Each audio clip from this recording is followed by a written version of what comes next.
Hey guys, DB Right here, and yes, we're in for another late recording. And today we are here with What if Vegeta was sent to Earth? And basically, our story begins um, pretty much a few days before Frieza's about to blow up the planet. Um, Vegeta has killed a subordinate who was saying something about the full moon being 3 days away before they could conquer a planet called Tazbar in the name of Frieza. And Frieza turns up and he wants to make sure that his agreement to take in Prince Vegeta is still of that arrangement. After all, we're going off the original events of the Bardock TV special and that filler episode on Namek where Frieza tells Vegeta how King Vegeta met his end. So we're going off that timeline, not the Dragon Ball Super Broly one, just to be clear. And naturally, when Frieza's gone, his subordinates are all, "We can't hand over the prince to him. We'd rather die than do that." "Me too. But for right now, I don't exactly have a plan." And unfortunately, he's got to break the bad news to his wife, the unseen Queen Cassava, and because we don't know much about her or whether she was alive during the Saiyan Purge, I feel we can sort of more or less get away with using her for this. Now, there is no way she is going to want to hand over her oldest son to Frieza. Now, of course, we know Vegeta's brothers are off-world. They've already got him off-world. And she is insisting they do the same with the prince. And luckily, they look at a few departures, some of the lower-class Saiyans that are being sent out. One of them, of course, being little Kakarot on his way to a planet called Earth. Now, for a little bit of research, the king is able to determine that, yes, this could work. It's not quite in the same influence as Frieza. He may not touch it. And, well, with a little bit of the old switcheroo, in other words, "Get that baby out of that pot and stick the prince in there." Basically, it is King Vegeta on his way to Earth, and, well, King Vegeta put Kakarot in the royal armor, the royal cape, before putting him on a pod straight to Frieza's ship, hoping that this will be enough to fool him. After all, he didn't really have too much knowledge of how well Prince Vegeta and Frieza got on when Vegeta, would go around blowing up Cybermans and such. But, needless to say, Nappa is assigned as well to look out for the brat. And as we know, of course, Raditz is somewhere off-world as well, so don't worry. But DB Bright, this means you'll have the two brothers working together. Yeah, I know. Pretty cool, eh? Suddenly this what if is not looking too bad anymore. And well, now Frieza, one look at Kakarot on arrival, he had realised he'd been fooled and duped. Frieza ain't a total idiot. Not like these monkeys who dare try to fool him, but King Vegeta has already commenced his attack and is more or less trying to plot his little coup, his last stand before Frieza blows up the planet. Of course, we know how that ends. Like that. However,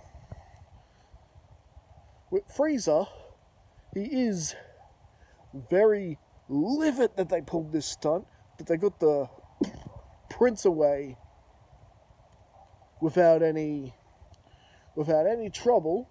They left them this little weakling here. However, perhaps it's not such a bad idea to keep this little Saiyan monkey around. Yes, he's a weak, pathetic power level of 1, but of course, Frieza knows Saiyans can get stronger, and perhaps having this weakling will be more manageable than handling the prince. Not a bad idea at all. So, needless to say, little Kakarot is safe at this point, and will be well looked after. And, well, meanwhile though, Vegeta has indeed landed on Earth, but he hasn't landed in at Mount Palzu. So if you're expecting Vegeta and Grandpa Gohan adventures, sorry guys, you're out of luck there. No, he lands just outside, I believe it's West City where Bulma is from. I believe that's correct. And, well, Vegeta has had specific commands from his parents themselves that he's not here to blow up the planet. Despite how much he may want to, he's there to survive, and he's actually pretty good at that. He can kill wildlife no problem. He knows how to fend for himself. He had done a couple of jobs on his own before.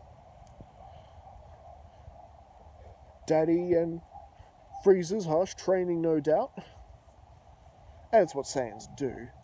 They've been killing and conquering stuff ever since they were born. And, well, more or less, Vegeta has pretty much tried to stay away from the population. After all, they could look completely different to him, and yeah, I mean, he's ran into some of those beast people. The whole planet's like that. Vegeta's going to stand out like a sore thumb. But one day, his curiosity to the city, the beautiful city lights, some festival going on, city events like that, got the best of Vegeta. He had to take a look, and he realized that most of these creatures resembled his race. They were humanoid. They were more like him, and there are even some other people walking around with tails like him. So, no, he may not have to live like an outcast at all.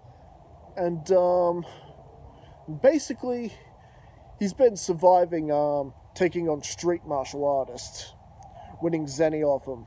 You know, like Goku did in that one episode when he goes to the city.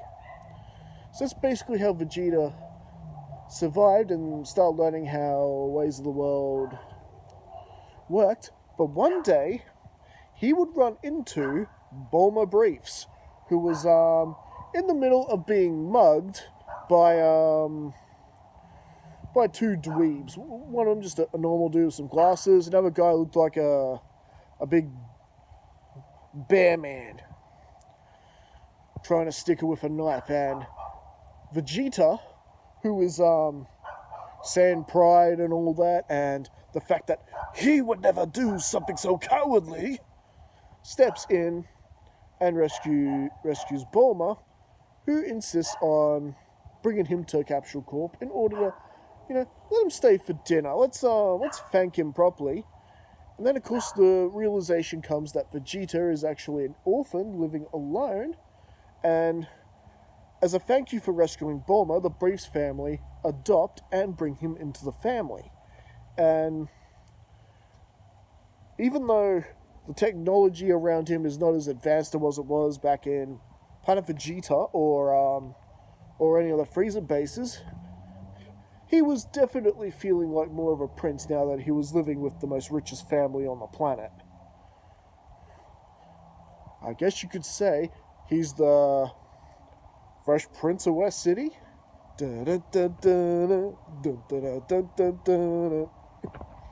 Anyway, and I think that is where we're going to leave things, at least for the moment.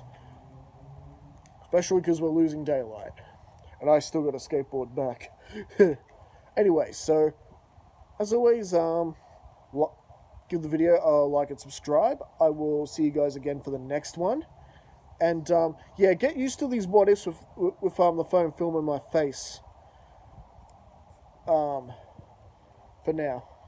I guess you could say I'm trying the whole unedited thing that's sort of sweeping YouTube. And I'm also, you know, not going to be around the house as much to really do these. Alright, so basically it's record off the phone or nothing.